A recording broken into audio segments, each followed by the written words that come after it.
అందరికీ నమస్కారం. నేను మీ శ్రీనివాస్ భట్మార్గానికి స్వాగతం. ఇక్కడ కనిపించేటువంటి క్షేత్రం వచ్చేసి శ్రీ శృంగార వల్లభ స్వామి క్షేత్రం. అంటే ఎవరు చూస్తే వాళ్ళ ఎత్తులు ఇక్కడ స్వామివారు అయితే మనకి కనిపించడం జరుగుతుంది. సుమారుగా 9000 సంవత్సరాల పూర్వమే వెలిసినటువంటి సాక్షాత్తు శ్రీ మహావిష్ణువు యొక్క స్వరూపం ఈ శృంగార వల్లభ స్వామి. ఇక్కడ స్వామివారికి విగ్రహాన్ని మనం చూసినట్లయితే స్వామివారి విగ్రహంలో ఎవరు చూస్తే వాళ్ళంత ఎత్తులు కనిపించడం ఒక విశేషం అయితే, స్వామివారి యొక్క శంకుచక్రాలు ఏవైతే ఉన్నాయో అవి అపసవ్య దిశలో మనకి ఇక్కడ కనిపించడం జరుగుతుంటుంది. అంతేకాకుండా స్వామివారి యొక్క ముఖాన్ని మనం చూసినట్లయితే నిత్యం కూడా సిరిమందాసంతో మనకి స్వామివారి అయితే ఇక్కడ దర్శనం ఇవ్వడం జరుగుతుంది. ఇదే క్షేత్రంలో మనకి ఆలయానికి బ్యాక్ సైడు బొటన బావి అనేటువంటి బావి ఉంది. ఈ బావిలో ఎవరైతే అనుమతిస్తారో వారి యొక్క సమస్త కోరికలు నెరవేరుతాయని భక్తుల యొక్క ప్రగాఢ విశ్వాసం.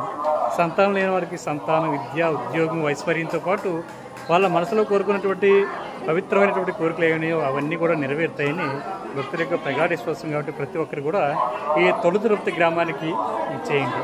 ఇది కాకినాడ జిల్లా, ఆంధ్రప్రదేశ్ రాష్ట్రం, పెద్దాపురం మండలం, సోమర్గా సామలకోట నుండి 12 కిలోమీటర్ల దూరంలో మనకి తొలుతురుప్తి శ్రీ శృంగార వల్లభ స్వామి క్షేత్రం ఉంది. ఇదే మన క్షేత్రం.